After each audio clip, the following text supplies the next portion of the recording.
And that's what I get for dancing to my own theme song. Hi. Hello, hello, hello. Great, beautiful, blessed Sunday night. I hope you are doing well and do not have the Sunday scaries. Um, so, welcome to day 24 of Lupus Awareness Month. We're finishing out the week strong. Um, and if you know, hey Benny, hey Chris. If you do not know, lupus is an autoimmune disease and affects, major organs in the body, including skin, the biggest organ. But there's an organ that people forget a lot about, and today it's a topic of this episode. People forget about the old noggin, the brain. Okay, love you. So the brain controls everything, and then people do not even think about the effects that lupus can have on it, right? And I see people all the time talking to people who've just had major flare-ups or recovering from a major flare-up and wondering why they're not like all together. You know what I mean? Like when I came out of the hospital once, I had a touchscreen, what do you call it? BlackBerry. I thought I was the smoothest, okay? I thought I was amazing. And I came out of the hospital and had no idea how to work my phone because it was new to me at the time and my brain just was not connecting the dots. It was trying to, text and press something 4 times to get the letter that I wanted. So looking at things like that, remembering things like that, reminds me to be kind to people who are having cognitive difficulties. So lupus and brain health means that lupus can affect your memory, concentration, mood, cognitive processing, nervous system function, like things that are everyday normal things that you use and don't ever think about when you are having a lupus flare up, when you're on medication that forces you to be a certain kind of way. Hi, Elaine. Lupus, is that what you're asking me what that is? I clarify your question for me, please. Yes, we all need grace. That's 100%. So, there's a few instances that I remember myself that remind me to be more kind to people who might be actively fighting neurological difficulties. Okay, so one time when I was in the rehab after my first major flare up, I had occupational therapy. So I was doing like little kid puzzles and doing like little kid things that I've known how to do my whole life. And my father was with me. The whole hospital stay, he would work at night and he would spend the day with me at the hospital, at least a few hours. So then he'd go take a nap and go to work. He was with me for one of these therapy appointments. I'm doing occupational therapy, big puzzle pieces, like for like an elementary schooler. And I was having such a hard time. My dad was so devastated. He asked the doctor, like, is she always going to be like this? Because according to my dad, I was the smartest girl he'd ever met, Like, I read way earlier and better than him. My dad had,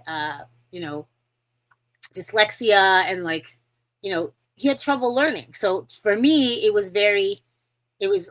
a quick learner. I was speaking full sentences by 8 months. He was so impressed by me all my life. And he was so devastated that I couldn't even do these little kid puzzles. And I remember his voice shaking when he was asking the doctor, is she going to always be like this? Is this how it's always going to be? And that broke my heart. And I remembered like that feeling. And I said, okay, I'm going to figure this out. I'm going to get this together. So the scariest part of having brain things going on is that you really don't know if it's ever going to get any better. And it's not guaranteed that it will.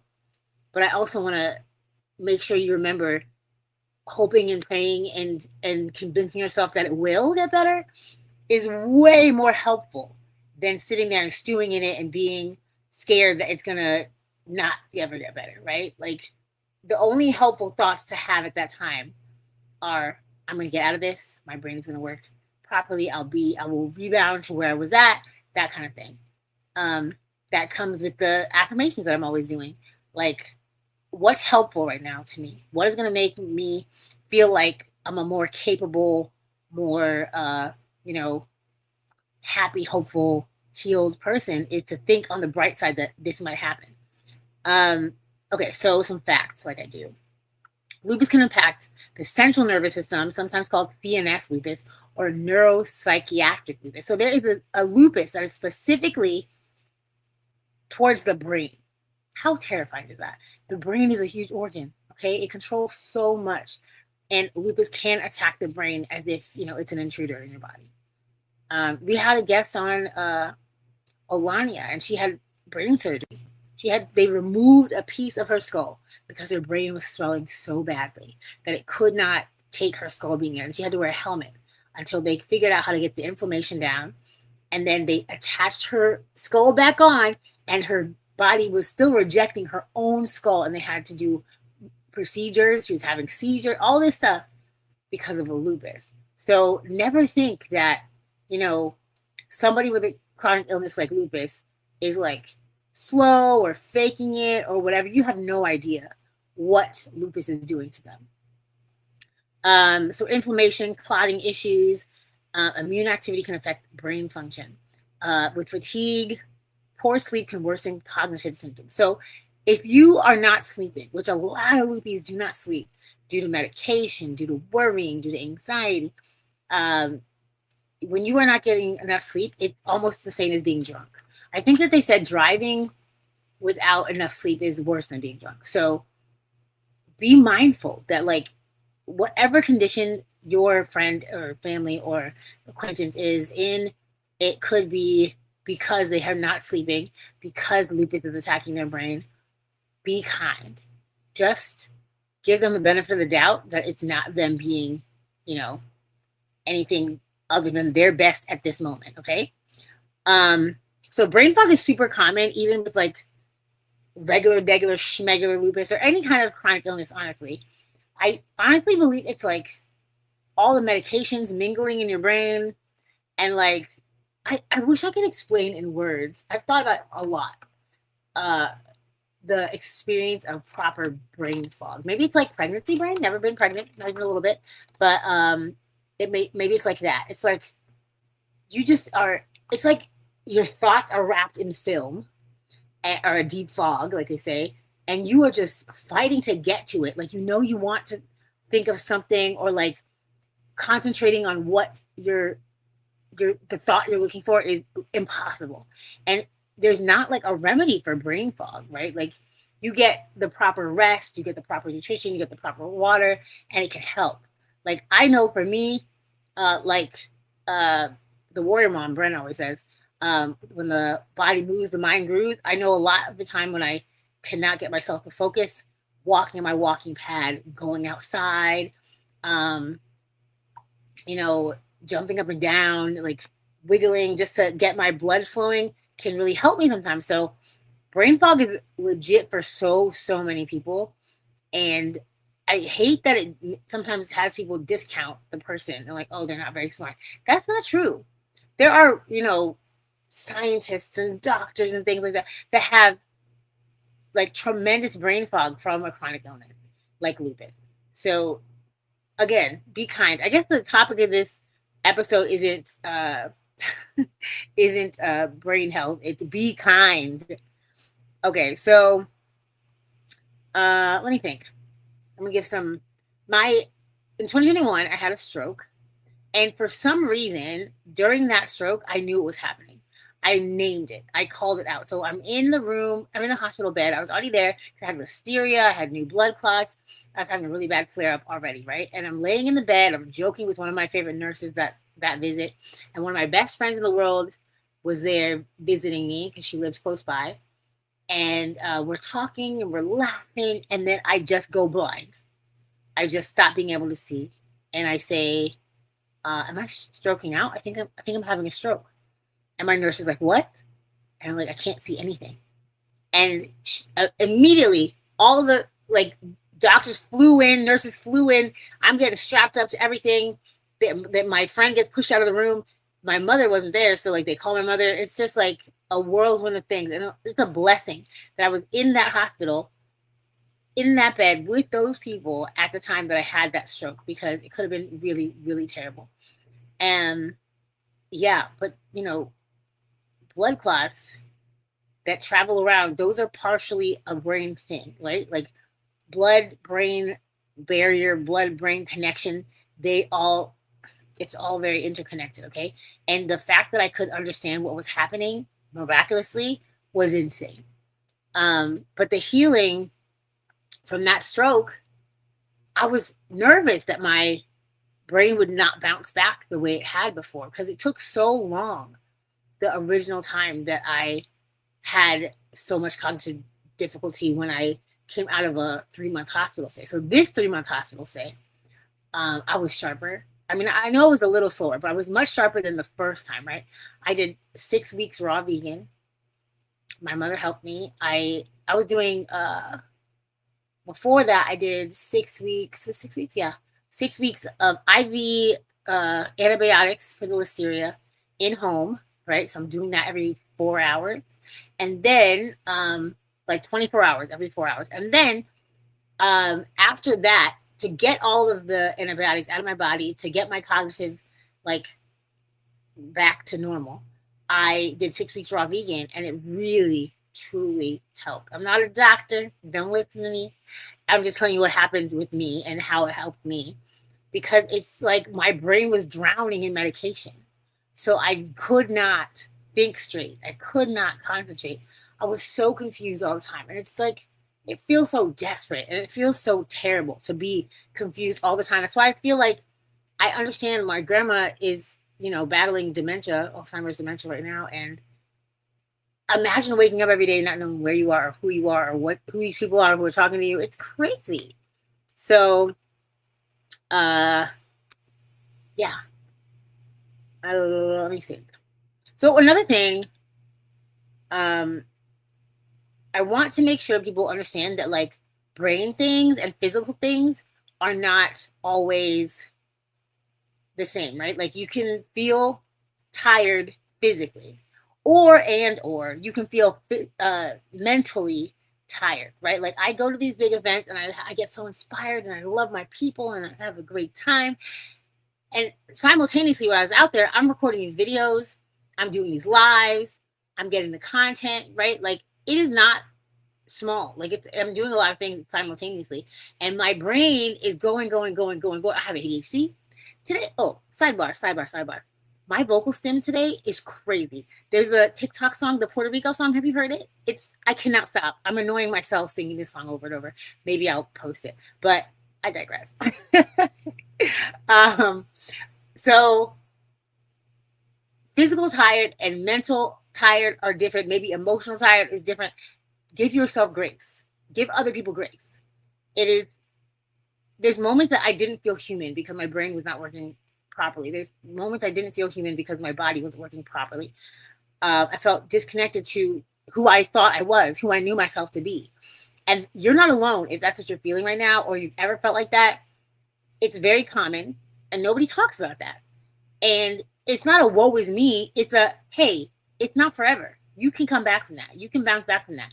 What are you doing to bounce back from that? Your brain is a muscle. It loves to be built back up. What are you reading? What are you doing?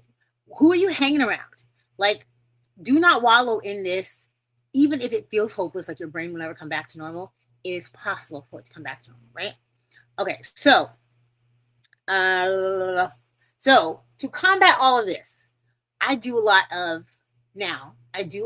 of breath work, which I really believe, like, the more oxygen to your brain, the better. Natural oxygen, not the what's it called? The oxygen masks. No, hate those. I do a lot of confidence work, some mirror work, some affirmations. I'm at day 1166 question mark of affirmations in there. So, and my nutrition helps me, breathing helps me, affirmation helps me. Stress management. Stress is the killer. Please. Stress management helps me.